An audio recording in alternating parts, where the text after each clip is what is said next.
السلام عليكم ورحمة الله وبركاته. جو ساتھی جماعت سے پڑے ہوتے ہیں نمازیوں کا خیال کرتے ہوئے خریداری کرتے ہیں.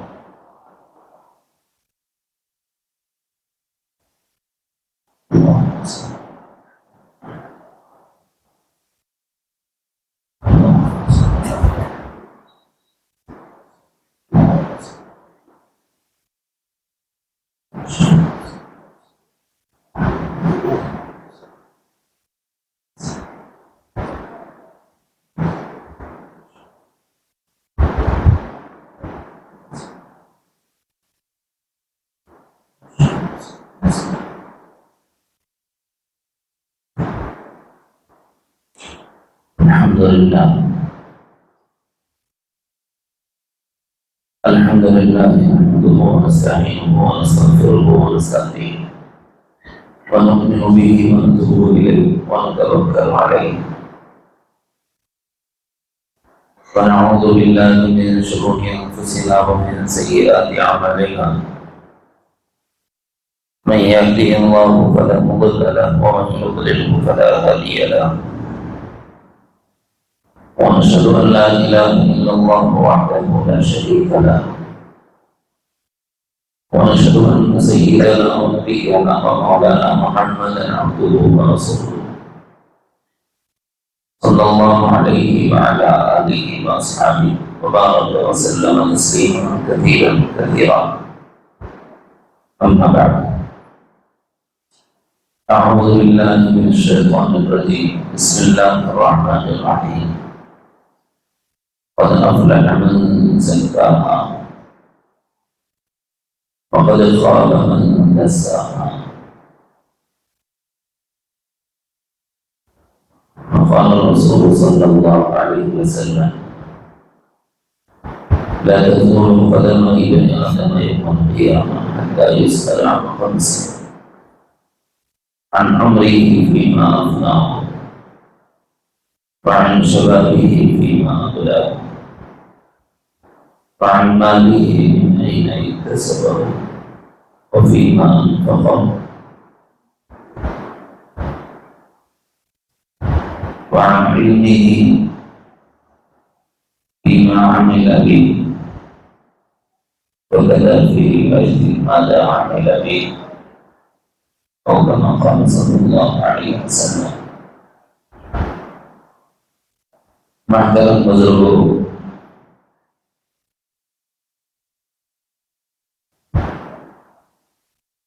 سلوک طریقت میں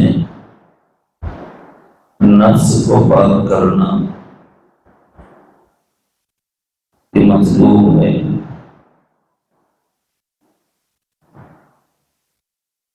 کسی کو تزکیہ کہتے ہیں. اس کو پاک کرنا اس لیے ضروری ہے کہ اس سے وجود میں آنے والے جیسے گناہ ہیں وہ سب اللہ کو ناراض کرنے والے ہوتے ہیں. اپنے نفس کو پاک کر لو تاکہ اس سے ایسا کوئی گناہ سرزد نہ ہو کہ اللہ کی ناراضگی کا باعث بنے. کچھ گناہ زبان سے متعلق ہوتے ہیں نفس کے تقاضے کی وجہ سے، کچھ عمل سے متعلق ہوتے ہیں نفس کے تقاضے کی وجہ سے، کچھ گناہ مال کے کمانے میں گناہ بن جاتے ہیں نفس کے تقاضے کی وجہ سے، اور خرچ کرنے کے معاملے میں گناہ بن جاتے ہیں نفس کے تقاضے کی وجہ سے. آدمی کماتا ہے خواہش نفس کے لیے، تو تھوڑی سی اگر فکر درست کی جائے کہ میں اللہ کا حکم پورا کرنے کے لیے کماتا ہوں تو اس کا کمانا درست ہوگا. جو حلال ہے وہ کمائی وہ درست ہوگا. کماتے ہوئے شعور ہو کہ میں اس لیے کما رہا ہوں تاکہ اس سے نفع حاصل ہو تو میں حقوق ادا کروں گا. حقوق دو طرح کے ہیں. حقوق وہ جو رشتوں کے اعتبار سے اللہ نے مجھ پر لازم کیے، اور حقوق وہ جو اللہ نے فرض فرمائے. حقوق اللہ اور حقوق العباد کو ادا کرنے کی نیت سے کمائے تو پھر اس کا کمانا عبادت ہے، بشرطے کہ کمانے سے متعلق جتنے آمدنی کے ذرائع ہیں اس میں حرام سے اپنے کو بچا کرو، اور وہ کیا ہیں اس سے پہلے کی مجالس میں آپ کو سنا دی گئی۔ آج کی مجلس میں اس کا آخری پہلو سنانا ہے۔ وہ آخری پہلو یہ ہے کہ خرچ کرنے سے متعلق آدمی کہاں گنہگار ہوتا ہے۔ نمبر ایک یہ سمجھ لو کہ خرچ کرنا ہے یا نہیں۔ اگر خرچ کرنا ہے تو کیسے کرنا ہے اور کہاں، اور اگر خرچ نہیں کرنا ہے تو کہاں نہیں کرنا ہے۔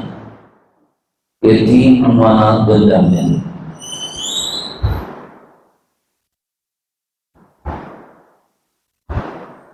کماتا آدمی اسی لیے ہے کہ خرچ کرنا ہے لازماً۔ اب اس سے پوچھا جائے کہ یہ جو خرچ کرنا ہے تمہارا وہ کس پر ہے، تو ہر ایک اپنے دل میں جس کو سب سے قریب پاتا ہے اس کا نام لیتا ہے۔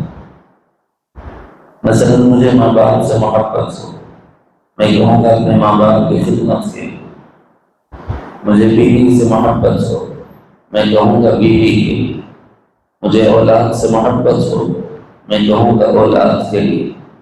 بعض ایسے بے ضمیر ہوتے ہیں کہ کسی کی محبت نہیں ہوتی تو کہتے ہیں اپنے لیے کمانا، اپنے لیے کمانا۔ ان کے دل میں کسی کے لیے الفت نہیں ہوتی، کسی نے کسی کا نام بھی نہیں ہوتا۔ کئی کے لیے کما رہا ہوں، میری مرضی، میں اپنے واسطے کما رہا ہوں۔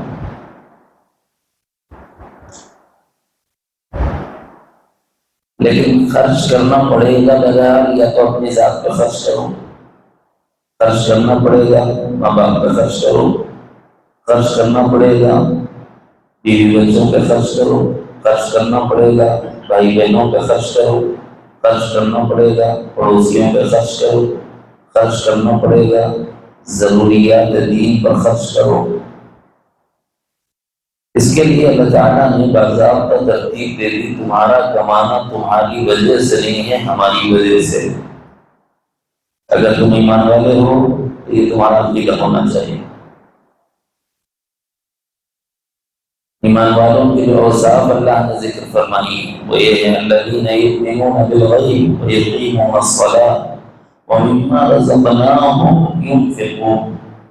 ایمان والے کا نظریہ یہ ہوتا ہے کہ میں اپنے سے نہیں کماتا، اللہ کے عطا کرنے سے کماتا ہوں۔ تو پھر جب اس کا شعور یہ ہے کہ اللہ کا دیا ہوا ہے تو ایمان والا اپنے ذات کے لیے نہیں رکھتا بلکہ خرچ کرتا ہے، جو ہم نے اسے دیا اور دوسروں پہ خرچ کرتا ہے۔ ينفقون، یہ اوصاف میں سے ہے ایمان والے۔ اور اگر خرچ کرنے کی جگہ بھی نہیں کرتا تو اس کا ایمان خطرے میں، کیونکہ علامات ایمان میں سے ایک علامت نہیں پائی جا رہی، خرچ تو بغیر کرنا ہوگی۔ گزشتہ مجلس میں کہ پیوستہ مجلس میں ایک اشارہ دیا تھا کہ خرچ کرنے کے تین واجب حقوق ہیں۔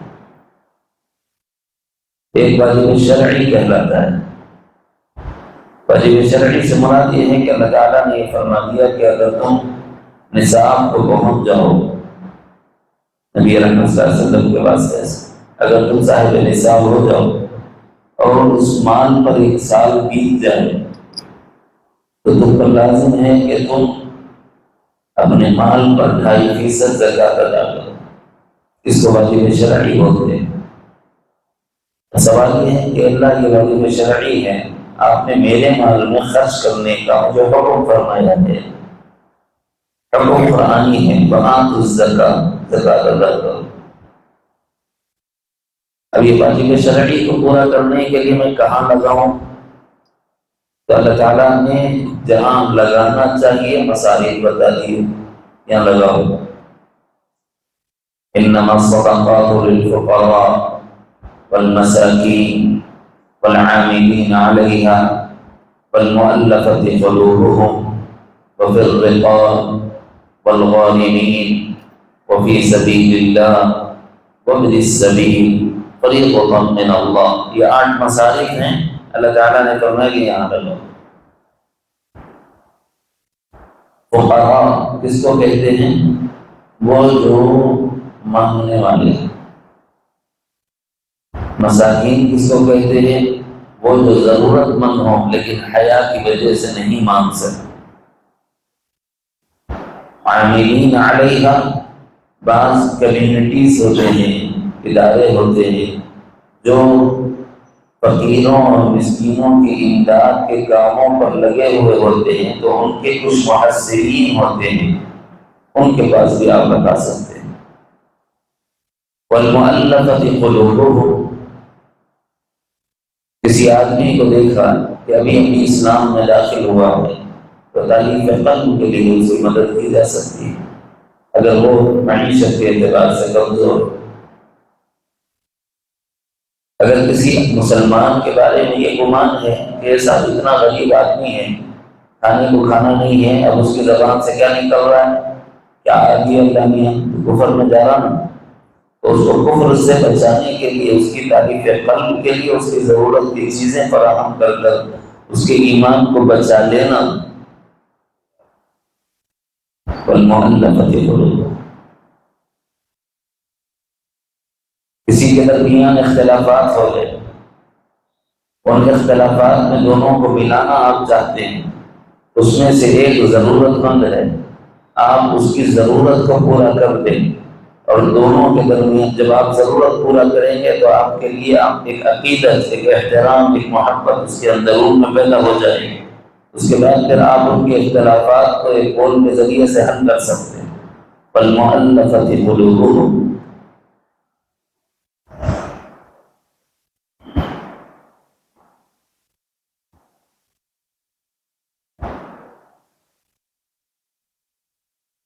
وفی الرقاب، گردنوں کے چھڑانے.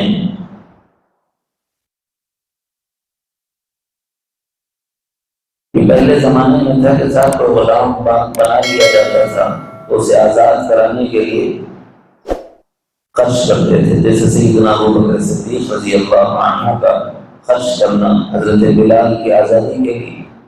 تو دیگر وہ غلام جو ایمان لائے اور اس کی وجہ سے انہیں نصیحتیں دی جانے لگی تو حضرت ابو بکر صدیق انہیں خریدتے تھے اور آزاد کر دو. تو یہ زمانے میں غلام تو نہیں ہے لیکن مصرف آج بھی موجود. اس زمانے میں غلام آزاد کرنا تھا، اس زمانے میں قیدی آزاد کرنا. اسی لیے آپ نے سنا ہوگا رمضان آتا ہے تو بہت سے عرب شیوخ اپنی زکاتوں سے بہت سے قیدیوں کے فدیے ادا کرا کے ان کو آزاد کرا دیتے.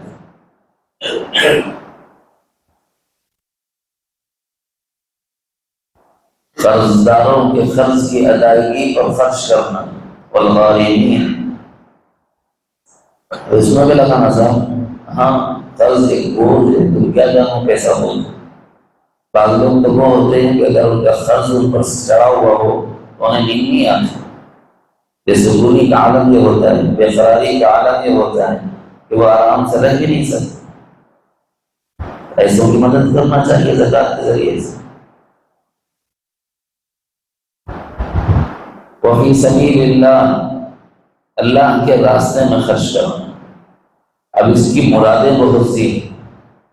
میدان جہاد بھی اللہ کا راستہ ہے، مدارس بھی اللہ کے راستے میں خرچ کرنے کے زمرے ہی میں آتے ہیں. کسی یتیم کی کفالت کر لینا بھی اسی زمرے میں آتا ہے. وابن السبیل، مسافروں کے لیے آپ زکات کا مال لگا سکتے ہیں. ارے صاحب بہت لکھپتی ہے، کیا معلوم آپ کو ہے بھائی، گھر کو گیا لکھپتی، اب تو یہاں سڑک ساتھ مسافرت کی جو حالت ہے اس میں تو آدمی مجبور ہوتا ہے بس لگاؤ تو اس کے گھر تک پہنچنے کا لازم کر لیں. یہ جو زکات کا کانسیپٹ ہے نا، اس کو سمجھیے پہلے کہ یہ ہے کیوں. یہ اس لیے ہے تاکہ کوئی مسلمان غریب نہ رہے، مگر ہم لوگوں کا رونا یہ ہے کہ ہم لوگ ایسا کر دیتے ہیں خرچ کرنے کے معاملے میں کہ ہماری زکوٰۃ تو خیر ادا ہو جاتی ہے لیکن مزاج شریعت پورا نہیں ہوتا۔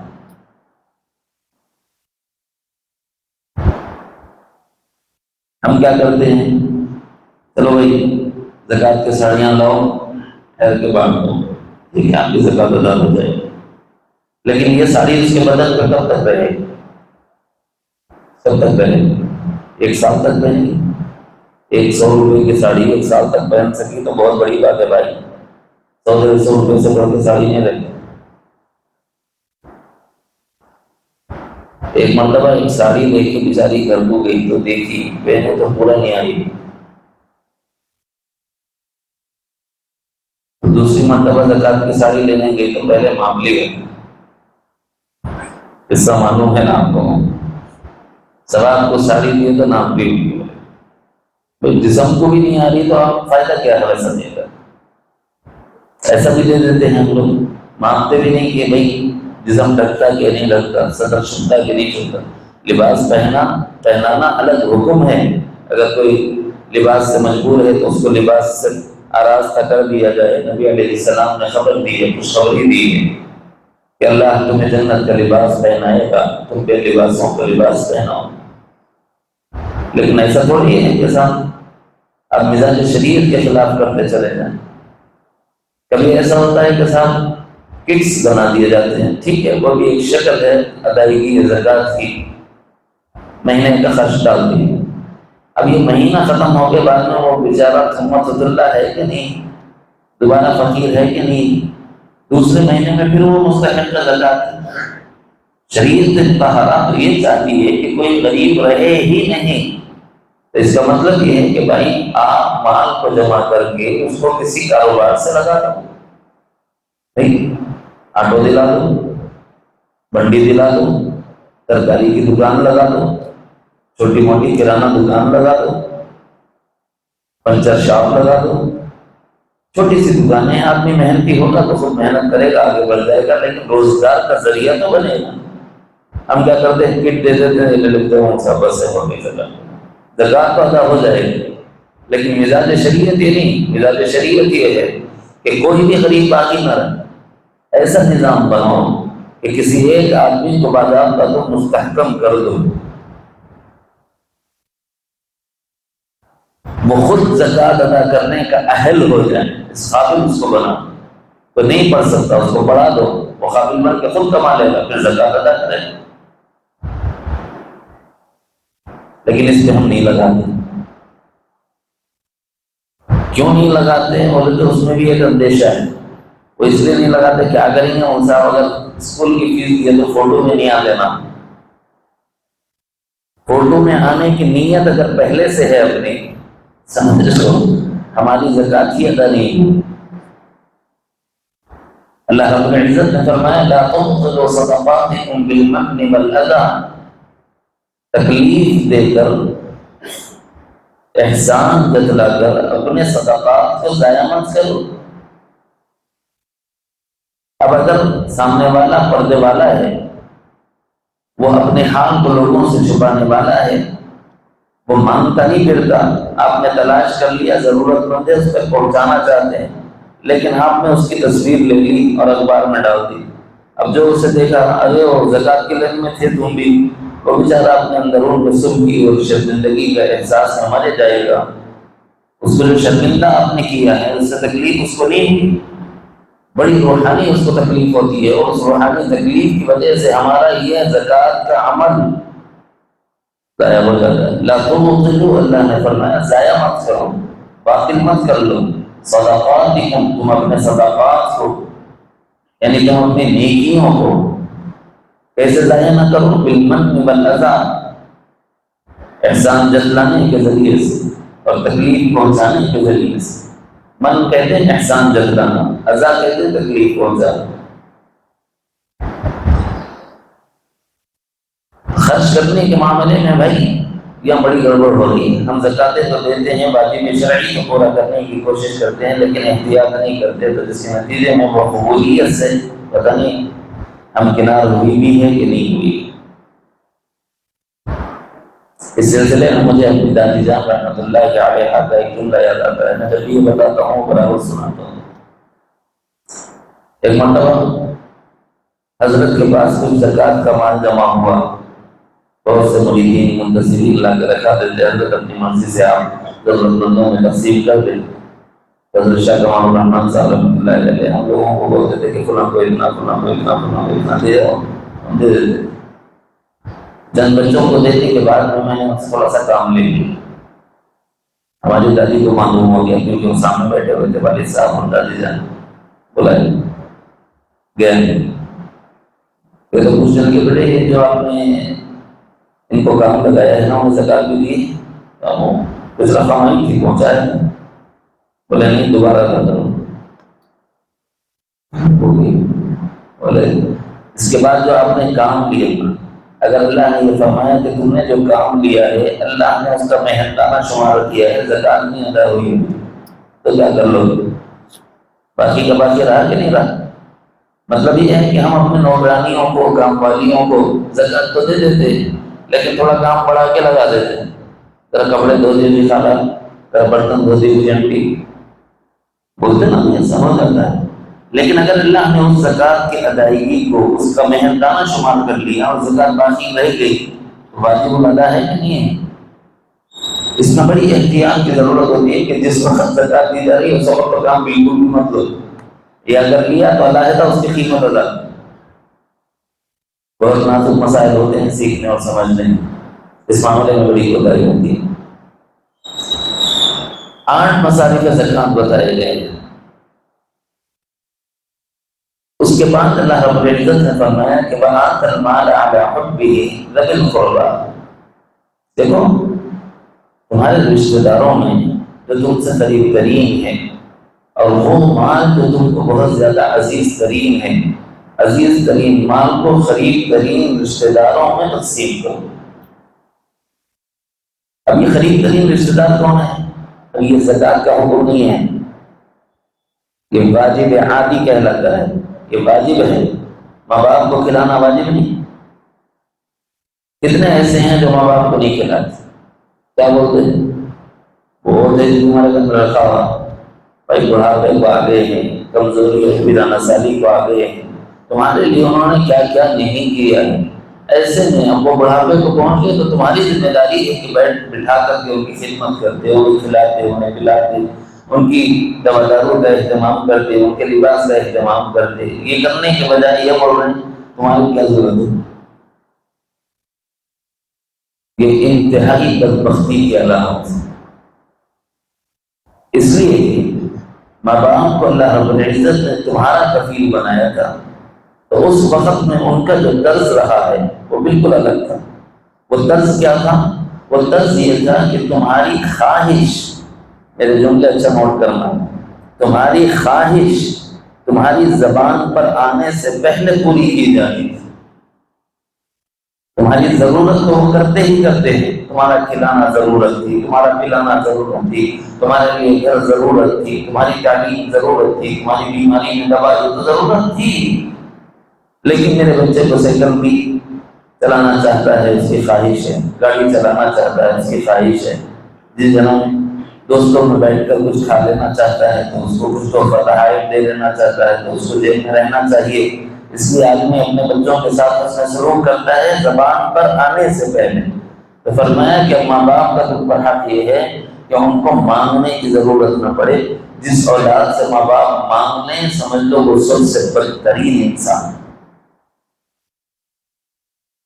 آداب میں سے ہے کہ ماں اور باپ کو ہاتھ پھیلانے کی ضرورت کرنے سے پہلے یہ دیکھو کہ ان کی ضرورت کیا ہے، ان کی زبان پہ آنے سے پہلے اس کو پورا کرو. سعادت مندی کی دلیل ہے، علامت ہے ماں باپ کے ساتھ حسن سلوک. پھر اللہ رب العزت نے ایک واجب عادی بنایا ہے. واجب عادی یہ ہے کہ ہم بیوی بچوں کو کھلا دیں. اس کھلانے کے معاملے میں کبھی ایسا ہوتا ہے کہ انتہائی مفت سے کام دیتے، مجھے معاف کرو نا، انتہائی بخل. بیوی کما لے دینا گھر چلا لے، بھائی گھر چلا لینا اس سے ذمہ نہیں، وہ کمانے پہ مجبور کیوں ہوگی؟ آپ خرچ نہیں دیتے ہوں گے جہاں لوگ نے گربان میں. اگر آپ خرچ کیے ہو تو بیوی کو کمانے کی کیا ضرورت کہ اس کو جھاڑو کا کام کم ہے، برتن کا کام کم ہے، کپڑے دھونے کا کام کم ہے، بچوں کی دیکھ ریکھ کا کام کم ہے. وہ بھی جیسے آپ بڑھاپے کو پہنچے ہیں وہ بھی بڑھاپے کو پہنچی گی، جیسے آپ کی عمر ہے اس کی عمر ہے، بلکہ ہم سے زیادہ وہ لوگ کمزور ہو جاتے ہیں زیادہ محنت کی وجہ سے. ایسے میں اگر بیویوں کو پیسے نہیں دیے جاتے ضرورت پر خرچ کرنے کے لیے، گھر گرہستی چلانے کے لیے، تو ان کو کام کرنے پر مجبور ہونا پڑتا ہے. اگر وہ مجبور ہو کر کام کرتے ہیں تو ہم واجب حق ادا نہیں کرتے، اس پر اللہ کو جواب دینا پڑتا ہے. واجب حق نہیں ادا کرتے، ضرورت کیا ہے کام کی؟ کمانا اس کے ذمہ نہیں، خرچ کرنا شوہر کے ذمہ ہے. اگر کوئی کما لیتے ہیں دونوں مل کے چلا لیتے ہیں، ایک دوسرے کو سمجھ کر اور خوشی اور غم میں شریک رہ کر، وہ ایک دوسرے کا تعاون کہلائے گا. لیکن یہ اس کو ضرورت ہی نہ پڑنی چاہیے. ذمہ دار تو مرد کو اللہ نے بنایا ہے.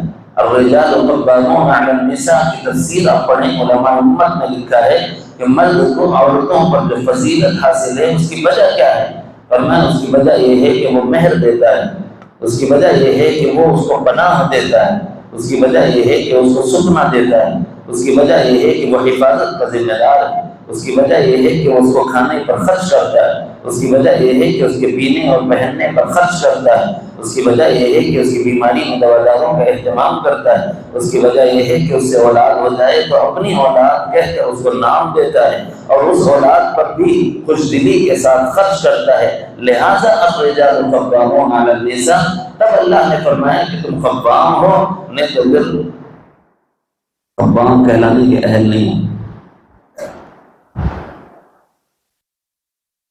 عادی حق ہے یہ ماں باپ پر خرچ کرنا، عادی حق ہے یہ بیوی پر خرچ کرنا، عادی حق ہے یہ بچوں پر خرچ کرنا.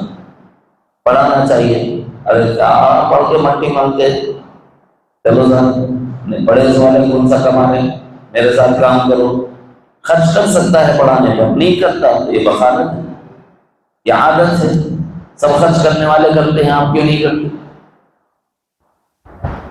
کسی کے پڑھنے، اولاد کے پڑھنے پر خرچ نہ کرنا، اس پر ذمہ دار ہو جاتا ہے ماں. نہیں ہے مجبوریاں نیات ہیں، لیکن ہو اور نہ کرے تو بخالت ہے، اور بخیل جنت کی خوشبو بھی نہیں سونچ سکتا. عادی خرچ کرنا مرد کے ذمہ ہے، واجب ہے، لیکن نہیں کرتا تو بخیل ہے.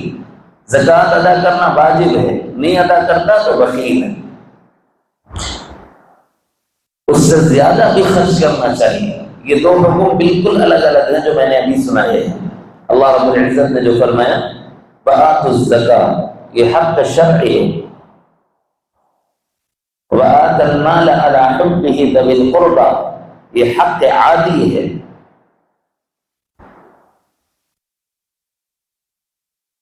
اور ایک حق انسانیت کہلاتا ہے. حق انسانیت کیا ہے؟ آپ کے سامنے ایک آدمی مر رہا ہے، ارے جان دے بھائی، اٹھانے کے گیا تو گلے پڑ جاتا ہے، خرچہ نہیں اٹھا رہا. حالانکہ کر سکتا ہے تھوڑی بہت، بعد میں ہو سکتا ہے وہ آدمی پیسے والا ہو اور آپ کے پیسے لوٹا دے. یہ ہو سکتا ہے اس کے رشتہ داروں میں کوئی آپ کا پیسہ آپ کو لوٹائے، یہ بھی ہو سکتا ہے، نہ ملے. لیکن کہ اتنی بھی انسانیت نہیں ہے کہ مرتے ہوئے آدمی کو بچانے کے لیے تھوڑا پیسہ لگا کر کے اس کی جان بچانے کے لیے اس کو کسی ہسپتال تک پہنچا دے اور اس کو کسی دوا داروں کا انتظام کرا دے، ابتدائی طبی امداد پہنچا دے. کہ اتنا نہیں کر سکتے، اتنی بھی انسانیت نہیں، اتنی بھی انسانیت نہیں تو پھر محمد ہی نہیں ہوں. حضور اکرم صلی اللہ علیہ وسلم کا معاملہ انسانیت کے معاملے میں یہ تھا کہ وہ تو اپنا دیکھتے تھے نہ پرایا دیکھتے تھے. آپ کا حسن سلوک تو سب کے ساتھ برابر تھا. نمونہ سنو مکہ مکرمہ کے سرزمین پر ہند نامی ایک خاتون رہتی تھی. دیکھو ایک ہے ہند ابو سفیان کی بیوی جس نے حضرت حمزہ کا کلیجہ چبایا تھا، یہ وہ ہند نہیں ہے، یہ دوسری ہند ہے. ہند نامی ایک خاتون بڑی شاعرہ تھی، وہ اشعار لکھتی تھی اور اشعار میں نبی پاک صلی اللہ علیہ وسلم کی ہجو کرتی تھی، بدبختی، بد زبانی، بد کلامی کرتی تھی. ناشائستہ الفاظ کہتی تھی، اور اللہ نے اس کی بیٹی کو گلا اچھا دیا تھا، گانے کا ملکہ جس کو ہم کہتے ہیں۔ اب وہ اپنی ماں کے لکھے ہوئے اشعار کو ترنم سے گاتی تھی اور لوگ سن کے مذاق اڑاتے تھے، دیکھو کیا اشعار بولتی اس کے ان کے بارے میں۔ ایسی عورت جس نے حضور کی ہجو کہی، ایسی عورت جس نے حضور کی ہجو میں اشعار پڑھے ہوں۔ ایک حال ایسا بھی آیا کہ 3 دن ہو گئے حضور علیہ السلام کو اس کی آواز سنائی نہیں دی، 3-4 دن ہو گئے، ایک ہفتہ بیت گیا، آواز سنائی نہیں دی۔ وہ اشعار پڑھا کرتی تھی، وہ عورت اور بچی کہاں ہے؟ حضور نے صحابہ سے پوچھا تو صحابہ نے کہا کہ یا رسول اللہ صلی اللہ علیہ وسلم، چونکہ وہ ایک وبائی مرض میں مبتلا ہو گئی ہے تو اہل مکہ نے اسے مکہ سے باہر نکال دیا۔ جب کبھی ایسی بیماری ہوتی ہے کہ اس بیماری سے دوسرے کو بیماری لگنے کا اندیشہ ہو تو اس کے ساتھ کیا کرتے ہیں سلوک، اس کو تنہا کر دیتے ہیں، کرتے ہیں صاحب۔ زمانے قدیم سے روایت چلی آئی ہے، نمونہ حضرت ایوب ہے کہ حضرت ایوب کو شہر سے نہیں نکالا گیا تھا، ایسے ہی اہل مکہ میں سے ان لوگوں نے ہند نامی خاتون کو مکے سے نکال دیا۔ وہ جنگل و بیابان میں جا کے رہنے لگ گئے، وہاں کوئی ان کا پرسان حال نہیں تھا، کوئی خبر گیری کرنے والا نہیں تھا، کوئی دوا دارو لا کے دینے والا نہیں تھا، کوئی سودا سبز خریدنے والا نہیں تھا۔ ایسے میں جب حضور کو خبر پہنچی کہ اس خاتون کے ساتھ یہ معاملہ ہوا کہ لوگوں نے اسے شہر سے نکال دیا، تو حضور کا عقیدہ تو یہ ہے نفع و ضرر اللہ کے ہاتھ میں، بیمار سے مل جائے تو بیماری لگ جائے ایسا ممکن نہیں ہے، اللہ چاہے گا تو لگے گی، نہ چاہے گا تو نہ لگے گی۔ لہذا حضور اپنے عقیدے کے مطابق اس خاتون کے پاس گئے، صحابہ بھی وہی ایمان والے تھے، انہیں جذبات کے ساتھ گئے، اللہ چاہے تو جو ہونا ہے، ہم یہاں رہیں تب بھی ہو سکتا ہے، اور اگر وہاں جائیں تب بھی نہ ہو، یہ اللہ کی قدرت پر ہے۔ صحابہ اور نبی پاک صلی اللہ علیہ وسلم جب ہند کے پاس پہنچے، دروازہ کھٹکھٹایا تو خاتون نے کہا کہ اماں آج تو ہم مرے۔ جھانک کے دیکھ کے ایسا کام رہی تھی، آنکھ سے آنسو جا رہے، آنکھیں سرخ ہو گئی، پسینہ پیشانی سے بہہ رہا ہے، پیر کپ کپا رہے ہیں۔ اماں بولی کیا پریشانی ہے؟ بولے آج تو ہم گئے، ختم، ہمارا قصہ ختم۔ بولے وہ گئی تو کیوں پریشان ہو رہی؟ کہنے لگے محمد آئے ہیں، وہ حضور کو رسول کا نہیں مانتے تھے تو کافر تھے، اسی لیے توجہ کرتے تھے، ہجو کرتے تھے۔ کہنے لگے محمد آئے تو بولے نہیں، ان کے ساتھ ان کے ساتھیاں بھی ہیں وہ ایمان والے، تو مجھے اندیشہ ہے کہ اب وہ بدلہ لینے آئے، کیونکہ جب ہم مکے میں تھے تو دائیں بائیں اور آگے اور پیچھے پڑوسیاں تھے، اگر وہ کچھ کرتے تو ہمارا دفاع کرنے والے آدمانوں سے ہمیں مل جاتے، ہم آواز دیتے تو کوئی ہماری مدد کو آ جاتا، کوئی سردار مکہ ہماری حمایت نصرت کو آ جاتا۔ لیکن اب تو ہم جنگل و بیابان میں پڑے ہوئے ہیں، یہاں تو کوئی پرسان حال نہیں، نہ کوئی پڑوسی ہے، نہ کوئی یار ہے، نہ مددگار ہے، اب ایسے میں کیا ہوگا؟ تو ماں نے ایک بڑا پیارا جملہ کہا، وہی جملہ تھا، کہنے لگی کہ جاؤ دروازہ کھول دو، میں محمد کو جانتی ہوں کہ محمد اتنے بے غیرت نہیں کہ ایک نہتی عورت پر اور ایک لاچار لڑکی پر ہاتھ اٹھائے۔ اخلاق تو وہ ہیں کہ جس کی دشمن گواہی دی۔ اب مجھے یہ بتاؤ کہ وہ مسلمان تھی کہ حضور اس کے پاس تشریف لے؟ وہ تو آپ کی ہجو کرنے والی تھی۔ حضور علیہ السلام نے کھانے پینے کی اشیاء رکھی، اس وقت جو مناسب سمجھا وہ دوائیں وہاں رکھی، اور یوں کہا کہ اماں جب ضرورت ہو مجھے یاد کر لینا، محمد آپ کے دروازے پہ حاضر، خدمت کے لیے جس قسم کی خدمت کی ضرورت پڑے میں حاضر۔ جب حضور پلٹ کے جانے لگے تو نبی رحمت صلی اللہ علیہ وسلم کملی ڈالا کرتے تھے، اسی لیے کالی کملی والے آپ علیہ السلام کو فرمایا جاتا ہے۔ کبھی کبھی آپ اونی چادر اوڑھ لیا کرتے تھے، جس سے اللہ رب العزت نے یا ایھا المزمل اور یا ایھا المدثر کے قرآن مجید میں یاد کیا، اے چادر لپیٹ کر سونے والے، اے کملی اوڑھ کر لیٹنے والے۔ یہ اللہ تعالیٰ نے ان الفاظ سے حضور کو یاد فرمایا، یا ایھا المزمل یا ایھا المدثر۔ ایک چادر نبی علیہ السلام کے پاس ہوتی تھی، یمنی دھاری دار چادر تھی، شمائل ترمذی میں لکھا ہے۔ کہتے ہیں حضور علیہ السلام جب پلٹ کے جانے لگے تو اس نے اس چادر کا کنارہ پکڑ لیا، کیونکہ ہاتھ بھی نہیں اٹھ رہے تھے، بیماری کی حالت تھی، بستر پر لیٹی ہوئی تھی، لیٹے لیٹے اس نے چادر کا کنارہ پکڑ لیا۔ تو حضور نے سمجھا کہ کسی کیل میں میری چادر اٹک گئی ہے، اسے چھڑانے کے غرض سے پیچھے پلٹا تو دیکھا کہ چادر میں کہیں اٹکی نہیں ہے، کسی نے پکڑی ہوئی۔ تو حضور نے پوچھا کہ اماں کو کھیلنا، کہنے لگی کہ محمد کدھر جاتے ہو؟ جانا بعد میں، پہلے میں کلمہ پڑھاتے جانا۔ یہ ہے انسانیت۔ کبھی تمہارا مال ایسی جگہ پہ خرچ ہو جائے کہ اس کو اسلام کی توفیق مل جائے۔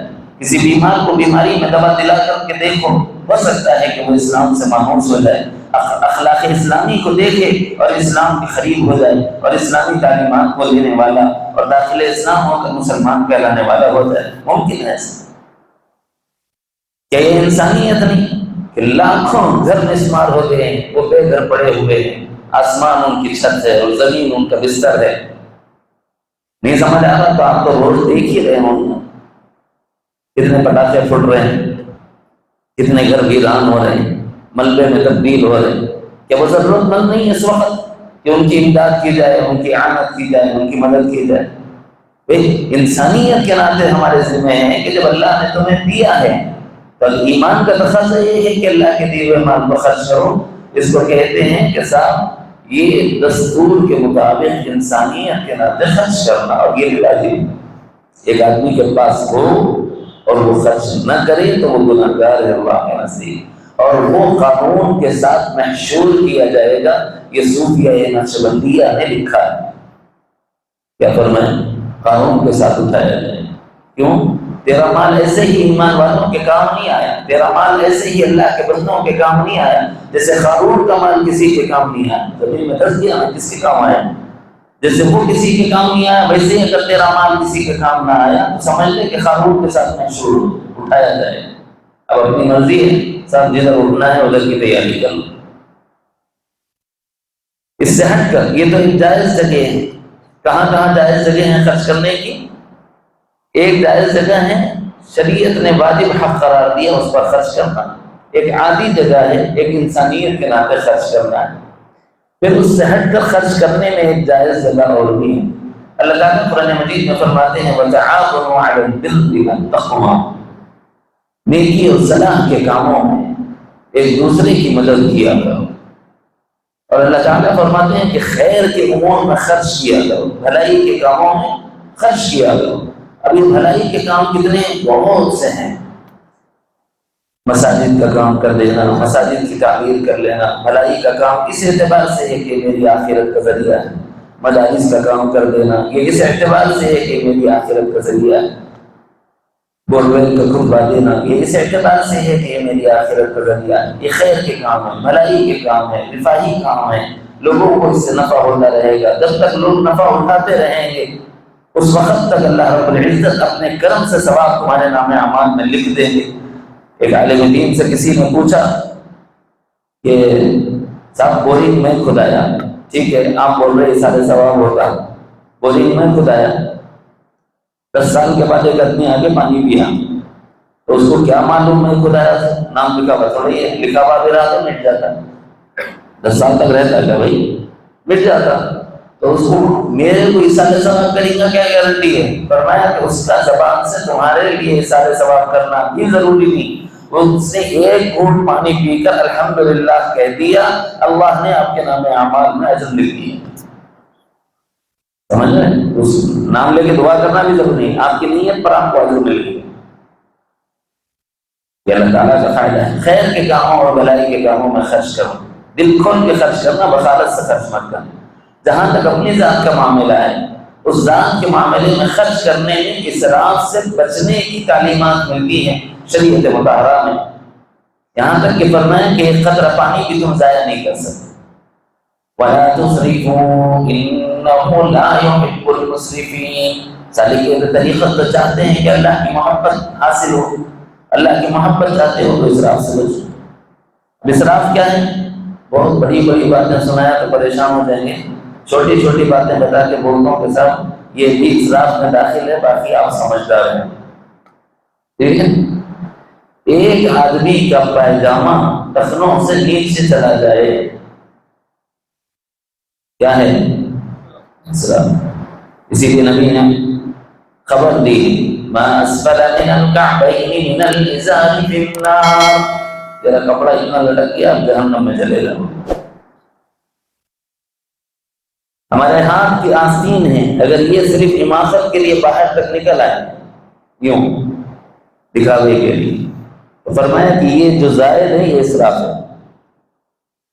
سیدنا محمد رسول اللہ صلی اللہ علیہ وسلم کے پاس تحفے میں ایک عباء مبارک آئی، حضور علیہ السلام نے اس کو زبردست فرمایا، لیکن دیکھا کہ اس کی جو آستین ہے وہ آپ کے ہاتھ سے باہر نکل رہی ہے، تو حضور نے اس کو اسی طرح کھینچ لیا۔ اللہ سنت کا ثواب دیتے سمجھانے کے لیے عرض کروں، اس طرح کھینچا، یوں رکھا، رکھنے کے بعد ایک پتھر لیا، پتھر لگے یوں یوں یوں وہاں کٹ کیا، اس کے بعد میں ایک دوسرا کپڑا پھٹا ہوا تھا، اس کے پیبند لگانے کے لیے اس کو استعمال کیا۔ فرمایا کہ یا رسول اللہ اتنا زیادہ اگر ہو جائے تو حرج کیا ہے؟ فرمایا کہ یہ اسراف میں داخل۔ یہی عمل کیا ہے دہرا کر سیدنا عمر بن خطاب رضی اللہ عنہ نے، جب خلیفۃ المسلمین بن گئے تو آپ کے حصے میں ایک چادر آئی، آپ کے حصے میں ایک عبایا آیا، اور وہ بھی اسی طرح بڑا تھا، تو انہوں نے بھی یوں ہی لیا۔ اس زمانے میں ذرا چاقویاں بن گئی تھی، پھینچیاں بن گئی تھی، کترنے کے سامان موجود تھے، درزیاں وجود میں آ گئے، تو انہوں نے کہا کہ اے امیر المؤمنین، کسی درزی سے کہتے تھے وہ درست کرتے تھا۔ فرمایا کہ میں نے نبی کو یوں کرتا دیکھا ہے، درزی سے کام نہیں لے سکتا، سنت چھوٹ جائے گی۔ اور پھر آپ نے بھی وہی کیا کہ اپنے پرانے کپڑے جو پھٹے ہوئے تھے اس کے پیبند لگانے کے لیے اس کو بھیج دیا کہ اس کے ذریعے سے اس کو پیبند لگا دو، وہ بھی کام میں آ جائے گا، یہ بھی کام میں آ جائے گا۔ جب یہ اسراف میں داخل ہے اور یہ اسراف میں داخل ہے تو ذرا اندازہ کرو کہ اور کیا کیا اسراف میں داخل ہے۔ یہاں تک کہ علماء امت نے لکھا ہے کہ وضو کرنا اچھی چیز ہے، بلکہ یہ لازم ہے، ایک فرض کے ادا کرنے کے لیے فرض ہے، ضروری ہے، اس کے بغیر آپ نماز میں داخل نہیں ہو سکتے۔ لیکن وضو کرتے ہوئے اگر آپ نے ایک خطرہ پانی بھی زائد بہا دیا تو سمجھ لو کہ اسراف میں داخل ہے۔ ایک خطرہ پانی، کیوں؟ ہو سکتا ہے کوئی چڑیا کا بچہ پیاس سے مر رہا ہو، وہی خطرہ اگر اس کے چونچ سے لگا دیا جائے تو اس کی جان بچ سکتی ہو، لیکن آپ نے اس کو کسی کی جان بچانے میں استعمال کرنے کے بجائے ضائع کر دیا، تب اللہ کو جواب دینا پڑے گا۔ جب یہ خطرہ اسراف میں داخل ہے تو اس سے میں یہ سمجھانا چاہتا ہوں، ذرا وہ 4 قسم کے مختلف انواع کے جو ڈشز رکھے ہوئے ہیں وہ کس میں داخل ہے، وہ فیصلہ آپ کرو، میں نہیں کرتا۔ میں کرا تو فتویٰ دے دیں گے آپ لوگ، مول صاحب جو ہے نا مہمانوں کا اکرام بھی نہیں کرنا بول رہے، بولیے اکرام ایک سے بھی ہو سکتا ہے، 2 سے بھی ہو سکتا ہے، بھائی ایک روٹی کا سالن رکھ دو، ایک کھانے کا سالن رکھ دو، 2 سے ضرورت پوری ہو جاتی ہے، تو 4تھے اور 5ویں اور 6تھے اور 7ویں کی ضرورت کیا؟ اور حال یہ ہوتا ہے کہ اس میں آدمی کھا بھی پورا نہیں سکتا ہے، اس میں سے تھوڑا، اس میں سے تھوڑا، اس میں سے تھوڑا لے لیتا ہے، اس کے بعد کوئی چیز طبیعت کو ایک نہیں چلتی تو سب چھوڑ دیتا ہے، تو اس کا مطلب ہے کہ اس کی جو پلیٹ سجی ہوئی ہے وہ اسی طرح باقی ہے۔ اب جب یہ اٹھے گا تو اس کا ہاتھ ڈالا ہوا کون کھائے گا؟ یہ کوئی بزرگ ہے، پیرانے پیر ہیں، سیدنا شیخ عبد القادر جیلانی کے سلسلے سے تعلق ہے، بڑے خواجہ نقشبندی سے تعلق ہے، خواجہ اجمیری سے تعلق ہے، ساتھ بزرگوں کی نسبت ان کو حاصل ہے، لون کا جھوٹا ہم کھا لیں استبراکن برکتن، ایسا تو نہیں ہوتا۔ تو جو جتنا فنکشن حال ہے اس میں کیا ہوتا ہوگا؟ آپ سمجھدار ہیں؟ وہی کھانا کتنے لوگوں کا پیٹ بھر سکتا ہے؟ اس میں 4 قسم کے سالن ہیں، اگر صرف اس میں زائد روٹی کو شامل کر لیا جائے، وہ بھی وہ روٹی جو دوسرے دسترخوان پر بکھری پڑی ہے وہ اٹھا لو، ایک سالن سے ایک آدمی کی ضرورت، دوسرے سے دوسرے آدمی کی ضرورت، تیسرے سے تیسرے آدمی کی ضرورت، چوتھے سے چوتھے آدمی کی ضرورت پوری ہو سکتی ہے، اور کتنے بھوکوں کا پیٹ بھرا جا سکتا ہے۔ کیا نہیں کرتے ہیں؟ الامان والحفیظ، اور یہ امت مسلمہ کا سب سے بڑا رونا ہے، اور ہم اس کو اسراف نہیں سمجھ رہے۔ مختصر لفظوں میں یاد رکھنے کے لیے جانتے ہو اسراف کہتے کس کو؟ مختصر لفظوں میں ہم لوگ اسراف کے اس کو سمجھتے ہیں کہ گناہ کے کام میں خرچ کرنا ہے اسراف، ایسا نہیں۔ اسراف کہتے ہیں حلال اور جائز جگہ ضرورت سے زائد خرچ کرنے، وہاں خرچ کرنا حلال ہے، وہاں خرچ کرنا جائز ہے، لیکن ایک لمٹ میں کام ہو سکتا ہے، آپ نے لمٹ سے آگے پیر نکال دیے تو اس کا نام ہے اسراف۔ نہیں سمجھ میں آیا تو اور سمجھا دوں کھول کے پورا۔ کپڑا پہننا فرض ہے، سطر چھپانا فرض ہے، ٹھیک ہے، آپ اپنے زینت اختیار کر رہے ہیں، پورے بدن کو ڈھانک رہی، تو اللہ نے خود فرمایا ہے خذوا زینتکم، بالخصوص عند کل مسجد زینت اختیار کرو، لیکن خاص طور پر جب اللہ کے گھر آؤ تو خود زینت اختیار کرو۔ لیکن عجیب بات یہ ہے جب مسجد آنا ہوتا ہے تبھی پھٹے پرانے کپڑے ڈالنے کے آ جاتے ہیں، جب دعوتوں میں جانا ہے تو ٹپ ٹاپ ہو کے جاتے ہیں۔ شاہ ولی اللہ صاحب رحمۃ اللہ علیہ اس منظر کے بارے میں یوں فرماتے تھے، کتنا بدبخت ہے انسان کہ انسان کے سامنے جانے کے لیے تو عمدہ لباس کو اختیار کرتا ہے، لیکن رحمان کے سامنے جانے کے لیے سب سے گندا لباس اختیار، وہ لباس جو پہن کر تم دعوت میں جانا پسند نہیں کرتے، رب العالمین کے سامنے اس لباس کے ساتھ آنا تم کیسے گوارا کرتے ہو؟ کیا تم نے اللہ کو اتنا حقیر جان لیا؟ یہ تو پھٹے پرانے کپڑوں میں بھی قبول کر لیں۔ خذوا زینتکم عند کل مسجد، ٹھیک ہے صاف ستھرے رہو، لیکن یہ فرمایا کہ بھائی اگر آپ کا کام 1000 کے جوڑے میں ہو سکتا ہے تو اس پر آپ نے خامخواہ 10,000 لگا دیے تو اس کو کیا کہیں گے؟ العاقل تکفیہ الاشارہ، جائز ہے لباس کا پہننا، بلکہ فرض ہے سطر کا چھپانا، زینت کا اختیار کرنا یہ بھی جائز ہے، لیکن ممکن ہے یہ زینت آپ کی 1000 میں بھی پوری ہو سکتی ہو، لیکن آپ نے اس سے آگے بڑھ کر ختم نکالا اور 10,000 تک خرچ کر دی، تو اس کے جواب تو ہیں کہ نہیں ہیں؟ اللہ تعالیٰ پوچھے جائیں گے صاحب۔ یہ تو میں جائز جگہ کی بات کر رہا ہوں، اللہ تعالیٰ فرما رہے کہ جائز جگہ ضرورت سے زائد خرچ کرنے والے کو اللہ پسند ہی نہیں کرتے۔ وَلَا تُسْرِفُوا إِنَّهُ لَا يُحِبُّ الْمُسْرِفِينَ، اسراف مت کرو کیونکہ اللہ اسراف کرنے والوں کو پسند نہیں کرتا۔ تو پھر اس سے آگے کا مرحلہ، اس سے آگے کا جو مرحلہ ہے وہ اسراف سے باہر تبذیر ہے۔ قرآن مجید میں اللہ رب العزت نے فرمایا ہے وَلَا تُبَذِّرْ تَبْذِيرًا إِنَّ الْمُبَذِّرِينَ كَانُوا إِخْوَانَ الشَّيَاطِينِ وَكَانَ الشَّيْطَانُ لِرَبِّهِ كَفُورًا۔ ایک آدمی ناچنے والی پر پیسہ لگاتا ہے، واٹس ایپ چلنے کی وجہ سے سب ہم لوگوں کو دیکھ لیا سیکھ گئے تھوڑا، ایک عورت ناچ رہی ہے، آدمی پیسے اڑا رہے نہیں ہو رہا ہے، تو ہم کہیں کو دیکھے بولے تو میلاد کے جلسے میں ناچ رہی تھی، یہ بھی جائز نہیں وہ بھی جائز، نبی کی گستاخی ہے۔ ایک عورت کو نبی نے تو فرمایا پردے میں رہے، وہ کیسے آگئی نبی علیہ السلام کی خوشی میں باہر جشن منانے کے لیے، پھر اس میں ناچنا جس سے نبی نے خود منع فرمایا، اور صرف نہیں ناچا جا رہا، اس ناچنے میں مزامیر موجود ہیں، ڈی جے موجود ہیں، ڈی جے جائز ہے، یا عورت کا بے پردہ باہر آنا جائز ہے، یا عورت کا ناچنا جائز ہے، ایک حرام تھوڑی ہے، یہ تو حرام کاموں کا مجموعہ ہو گیا ہے۔ عورت کا بے پردہ نکلنا الگ حرام، غیر محرم کے سامنے آ جانا الگ حرام، تیسرا گناہ کیا ہے؟ ناچنا، وہ خود گناہ، چوتھا گناہ کیا ہے؟ مزامیر کے ساتھ اور گانے کے انداز میں نعت کو پڑھنا، یہ توہین ہے رسول اللہ صلی اللہ علیہ وسلم کی، یہ محبت نہیں ہے دوست۔ شیطان نے ہمیں دھوکے میں ڈال دیا اور ہم یہ سمجھ رہے ہیں ڈی جے لگاؤ شاید جائز ہو جائے، حرام تو حرام ہی رہے گا، کسی بھی نسبت سے آپ لگا لو، کہیں بھی آپ لگا لو، جائز نہیں ہوگی حرام چیز۔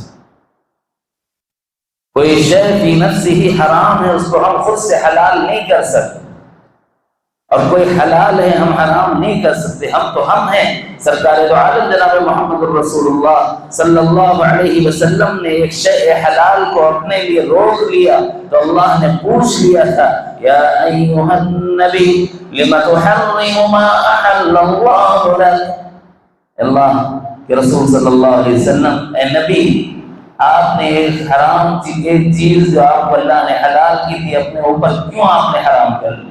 شہد کے بارے میں امہات المؤمنین میں سے عشق و محبت کی اپنی اپنی داستانیں ہیں، اتنا پیار کرتے تھے سرکار دو عالم صلی اللہ علیہ وسلم کو کہ میری باری میں سرکار تاخیر سے نہ پہنچے اور جائیں تو دیر سے جائیں، حضور سے زیادہ رفاقت کا زمانہ ہمیں حاصل ہو، حضور کے ارشادات عالیہ کو سننے کی سعادت ہمیں نصیب ہو۔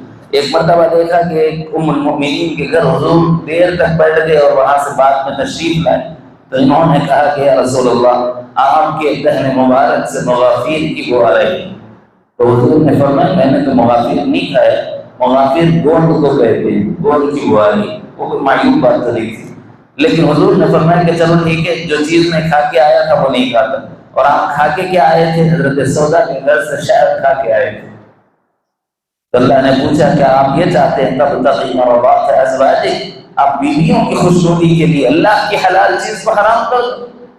ہم لوگوں کی خوشنودی کے لیے یا اپنے نفس کی خوشنودی کے لیے اللہ نے جس چیز کو حرام کیا ہے اس کو حلال کر لیں گے تو جائز ہوگا؟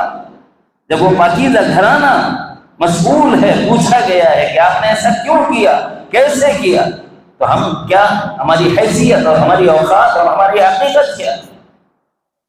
جو چیز حرام ہے اس کو حلال کیسے ہم کر سکتے ہیں؟ تو فرمایا تبذیر نام ہے حرام چیزوں میں مال کے لگانے کا۔ فلم دیکھنے کا شوق ہو گیا، فلم جائز ہے کہ نہ جائز ہے؟ ذرا زور سے گھٹ بولو۔ جا کو دیکھنا ناجائز ہے، وہ گھر میں ذرا بچے باہر نہیں جانا بول کے لا کے رکھتی ہوں، کب تو بھی دیکھ لیتا ہوں، تو اس کا جتنا لائٹ کا بل آ رہا وہ حرام میں جا رہا ہے کہ حلال میں جا رہا ہے؟ اس کا جو الٹی چھتری رہی تھی اس کا جو بل آ رہا وہ حرام میں جا رہا ہے کہ حلال میں جا رہا ہے؟ اینٹینا تو لے دینا بھائی، بغیر اینٹینا کے تو نہیں چلتا۔ حلال ہے کہ حرام ہے؟ تو یہ کیا کہتے ہیں؟ ایسا خرچ کرنا تبذیر، ناجائز جگہ۔ ایک آدمی شراب کے اڈے پر جائے اور اپنا پیسہ اس سے بولو کہ بھائی کیا ہی پیسے خالی ضائع کرا، تیرے باپ کا کیا جا رہا، صبح سے شام تک مزدور رہتا بیچارہ، صبح سے شام تک محنت کر کے کہو میرا پیسہ ہے خرچ کر دو۔ بھائی اس کی یہ مزدوری حلال ہے کہ حرام ہے؟ جو محنت کرا مزدور صبح سے شام تک، حلال ہے کہ حرام ہے؟ مزدور کی محنت کا پیسہ تو حلال ہے، لیکن خرچ کہاں کر رہا ہے؟ وہ شراب میں جا کر خرچ کر رہا ہے۔ بھائی حلال اور طیب مال کو تم نے حرام میں کیوں ڈالا شراب کے خریدنے میں، جبکہ یہ حلال اور طیب مال جو اللہ کی نعمت سے تمہیں حاصل ہوا؟ میرے پر میں محنت کر رہا ہوں، صاحب اللہ کی نعمت کیسا ہو؟ تو تیرے کو محنت کرنے کے قابل بھی تو نہیں بنایا، محنت کرنے کے بارے میں سوچنے کا دماغ اس نے دیا، محنت کرنے کے لیے پیر اس نے دیے، محنت کرنے کے لیے جسم میں طاقت اس نے دی، محنت کرنے کے لیے ہاتھ اس نے دیے، تو پھر اس کا نہیں تو پھر تیرا کیسے ہو گیا بھائی؟ یہ تو اس کا تھا نا۔ اللہ تعالیٰ نے فرمایا وَأَنفِقُوا مِن طَيِّبَاتِ مَا كَسَبْتُمْ، لوگوں تم جب اتنی حلال محنت کرتے ہو تو پاکیزہ مال کو پاکیزہ جگہ لگاؤ نا، ناپاک جگہ کیوں لگاتے؟ تو ناپاک جگہوں پر مال لگا دینا، حرام جگہوں پر مال لگا دینا، شراب پر مال لگانا، جبے پر مال لگانا، جی ناچ گانے پر مال لگانا، فاحشاؤں پر مال لگانا، یہ بطور مثال کے ہیں، اس لیے اس کو میں مختصر لفظ میں سمجھاتا ہوں۔ جتنی حرام جگہیں ہیں ان جگہوں پر لگانے کا نام تبذیر، ان جگہوں پہ لگانے کا نام تبذیر۔ اسراف الگ چیز ہے، تبذیر الگ چیز ہے۔ اسراف نام ہے جائز جگہ ضرورت سے زائد خرچ کرنے، اور تبذیر نام ہے ناجائز جگہ چاہے آپ کا حلال مال ہو اس کا خرچ کرنا بھی تبذیر نہیں کر سکتے۔ تو یہ تین باتیں آپ کو بتائی گئی۔ خرچ کے تین محل ہیں، ایک محل جائز ہے اور اس کی تین صورتیں ہیں، حق واجب، حق عادی، حق انسانی ہے۔ خرچ کرنا یہ اللہ کو پسند ہے۔ جو یہاں خرچ کرتا ہے ان کے بارے میں اللہ کیا کہتا ہے؟ وَمَن يَقْرِضِ اللَّهَ قَرْضًا حَسَنًا فَيُضَاعِفَهُ لَهُ وَلَهُ أَجْرٌ كَرِيمٌ۔ دنیا اچھی دوں گا، لَهُ وَلَهُ أَجْرٌ كَرِيمٌ، دنیا بھی اچھی دوں گا، آخرت بھی اچھی دوں گا۔ اللہ نے رزق کریم کا وعدہ فرمایا ہے، اللہ تعالیٰ نے اس کی برکت سے جنت کا وعدہ فرمایا ہے۔ جو خرچ کرتا ہے پاکیزہ مال کو پاکیزہ جگہوں پر، اس کے لیے اللہ کا وعدہ کیا ہے؟ جنت کا۔ جو بھوکے کو کھلائے اس کو جنت سے کھلانے کا وعدہ حدیث میں۔ جو ننگے کو پہنائے اس کو جنت کا لباس پہنانے کا وعدہ حدیث میں۔ جو ضرورت مند کی ضرورت کو پورا کرے اللہ اس کی ضرورتوں کو پورا کریں گے، دنیا میں بھی آخرت میں بھی، اس کا وعدہ حدیث میں ہے۔ خرچ کرنے والا پاکیزہ جگہوں پر جنت سے قریب ہے، جہنم سے دور ہے، حدیث میں ہے۔ ضرورت کی جگہ خرچ نہ کرنے والا جہنم سے قریب ہے، جنت سے دور ہے، حدیث میں ہے۔ دوسرا مطلب بتایا اسراف۔ اسراف کہتے ہیں اپنے حلال مال کو جائز جگہ لگانا مگر ضرورت سے زائد یہ بھی اللہ کو پسند نہیں۔ اور تیسرا مصرف بتایا تبذیر ہے کہ ناجائز جگہ اپنے مال کو لگانا یہ سراسر حرام ہے۔ اس کے بارے میں اللہ یہ تو چھوڑو، اس کے بارے میں بھی پوچھا جائے گا جو آپ کے لیے جائز جگہ بنائی گئی ہیں۔ اسی لیے مخبر صادق سید العالم جناب محمد الرسول اللہ صلی اللہ علیہ وآلہ وسلم نے یہ ارشاد فرمایا لا تزول قدم ابن آدم يوم القيامة حتى يسأل عن خمس عن عمره فيما أفناه وعن شبابه فيما أبلاه وعن ماله من أين اكتسبه وفيما أنفقه۔ جب تک یہ جواب نہ دے دو کہ کہاں سے کمایا، اور جب تک یہ جواب نہ دے دو کہ کہاں خرچ کیا، اللہ کے سامنے سے قدم نہیں ہٹا سکتے۔ مال بھائی آزمائش ہے، اسی لیے اللہ نے فرمایا کہ یہ مال اور یہ اولاد تمہارے لیے آزمائش، انما اموالکم واولادکم فتنہ۔ اس کے معاملے میں بہت احتیاط کی ضرورت ہے۔ اچھا یہ اسراف کیوں ہوتا ہے؟ ذرا جی میں آیا مسا ایسا کر لیں گے نا، جائز ہی ہے نا، یہاں سے شروع ہوتا ہے۔ کیا اگر میں ہوتا تو تھوڑا مزہ آ جاتا، یہ ناجائز میں داخل ہوتا ہے۔ جائز سے نکلتا ہے اسراف میں لے جاتا ہے، اسراف سے نکالتا ہے تبذیر میں لے جاتا ہے۔ یہ کون لے جا رہا ہے؟ یہاں ہے، اسی کا نام نفس ہے۔ خواہش نفس کی بنیاد پر تو حق تعالیٰ جل شانہ نے ہمارے لیے فرمایا کہ تم اس نفس کو پاک کرو، یہ بڑا خبیث ہے، یہ تمہیں جائز راستوں سے ناجائز تک پہنچائے گا، پھر ایسی جگہ تک لے جائے گا کہ ایمان میں خطرے میں آ جائے گا۔ تو اس کے لیے حضرات صوفیاء کرام نے ایک مظاہرہ کیا کہ بھائی دو باتیں ہمیشہ مستحضر رکھو۔ نمبر ایک، مجھے کم کھانا ہے، اور کھاتے ہوئے یہ شعور ہونا ہے کہ مجھے اس کا جواب دینا ہے۔ نمبر دو، اپنی موت کو یاد رکھو کہ مجھے اللہ کو جا کر جواب دینا ہے۔ یہ دو شعور اگر ہمارے اندرون میں آ گئے تو اس کے نتیجے میں مال کماؤ گے بھی تو حلال کماؤ گے، اور یہ شعور آیا کہ مجھے اللہ کو جواب دینا ہے تو خرچ کرو گے تو جائز جگہ کرو گے، ناجائز کرنے سے بچو گے، کیونکہ آگے حساب دینا ہے۔ حساب دینے کا جو ڈر ہوتا ہے وہ ڈر آدمی کو درست راستے پر ڈالتا ہے، اور تھوڑا کھانے سے حرام کمانے کی رغبت نہیں ہوگی، سمجھ جائے گا کہ میری ضرورت اس سے بھی پوری ہو سکتی ہے۔ زیادہ میں اس بات کا اندیشہ ہے کہ گناہ میں پڑ سکتا ہے، اور جو زیادہ مل جائے اس میں گناہ میں پڑنے سے بچنے کا طریقہ اللہ کی جواب دہی کے شعور و استعذار کہ قیامت کے دن اللہ تعالیٰ کو جواب دینا ہے مجھے کہ کہاں سے کمایا اور کہاں خرچ کیا۔ اگر اس شعور کو زندہ رکھو گے تو اس کے نتیجے میں خرچ کرتے ہوئے تم محتاط روش اختیار کرو گے۔ سیدنا عثمان غنی رضی اللہ عنہ نمونہ ہے۔ حضرت عثمان غنی رضی اللہ عنہ ایک مرتبہ ان کے پاس ایک صحابی کو حضور نے بھیجا، یوں فرمایا کہ جاؤ بھائی آپ کی ضرورت ہے، آپ عثمان کے پاس چلے جاؤ، انشاءاللہ آپ کی ضرورت پوری ہو جائے گی۔ تو بے تکلف کبھی کبھی حضور بھیج دیا کرتے تھے۔ حضرت عثمان غنی کے مقام پر تشریف لائے صحابی ضرورت مند جو تھے، آ کر کے دیکھا کہ صاحب وہ تو اپنی بیوی کو ڈانٹ رہے ہیں۔ بیوی کون ہے؟ حضرت عثمان کی بیوی کون ہے؟ ذرا اچھا غور کرو نا۔ حضرت عثمان کی بیوی سید عالم جناب محمد رسول اللہ صلی اللہ علیہ وسلم کی بیٹی ہے۔ حضرت عثمان تو ہر داماد ہیں۔ حضرت عثمان رضی اللہ عنہ اپنی بیوی کو اس بات پر ڈانٹ رہے ہیں کہ تم نے چراغ کی لو کو زیادہ کیوں رکھا، چراغ کی لو کو زیادہ کیوں رکھا؟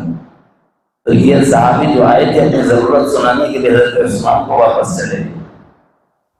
حضور نے پوچھا، جا کے آگے عثمان کے پاس، کہنے لگے رسول اللہ گیا تھا، کیا وہ کام بنا کہ نہیں بنا؟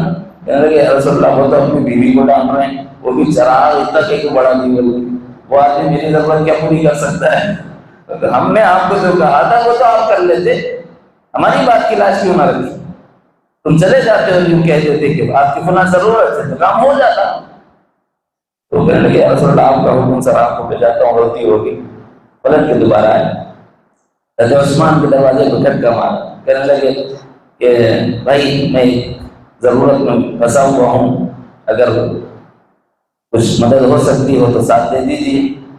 تو حضرت عثمان نے کہا کہ میرے ایمان والے بھائی اندر آ جاؤ، یہ کونے میں کچھ ٹہنیاں پڑی ہوئی ہیں، تم اپنی ضرورت کے مطابق تمہاری جتنی ضرورت ہے تھیلی کا انتخاب کر لو. کچھ چھوٹی بنی ہوئی ہے کچھ بڑی بنی ہوئی. اس زمانے میں بینک تھا نہیں, جو رہتا تھا گھروں میں پڑا ہوا رہتا تھا اور تھیلیوں میں بن کے رکھتے تھے. 500 اشرفیاں, 100 اشرفیاں اور 1000 اشرفیاں تھیلیاں ہوتی تھیں.